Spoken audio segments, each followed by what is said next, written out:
I'm Judy Bergeron. I'm the director of the Smithville Public Library. And how did we get into this crazy library thing that we have going on? Part of it is wanting to be able to help the community tell their story. And how can we put the stories together and kind of find a common ground, share those stories, even when we come from two different sides of a story or two different sides of an issue. Is there something that we can share, we can come together and agree upon? And that's how we got started with this crazy project. We could just see with the kids how quick they picked up on it. I was actually very surprised how they jumped behind the camera and they were directing and telling what to do, moving cameras here and there. That was very nice to see how quick they were.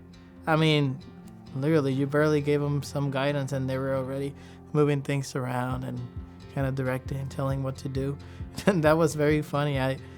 Because, before they look at it like, from here, just exploring the camera from like a corner, kind of afraid, and they don't know really what's going on. And once you're like, oh, you can touch it here and there, and you can move this here, and they go, oh, okay.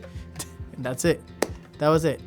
I think the story and the misinformation, there's overlap there, because our experience and our personal story is going to determine how we interpret the information we receive and what we do with that information. So if something comes across as misinformation, disinformation, then our personal experience, our own story, is going to come into play there as well, I think. I think for us, this is just like a little bit of gasoline for us to keep moving forward to create more stories from our town with this group of kids, and hopefully along the way bring more kids and get them interested in the process of creating stories, telling stories from strangers, and also listening to other people's stories and realizing, wow, that happened 50 years ago, and actually we're dealing with the same thing now. Just the idea that we're able to express our experience, to be able to share our story, I think that is a common bond, a glue for a community.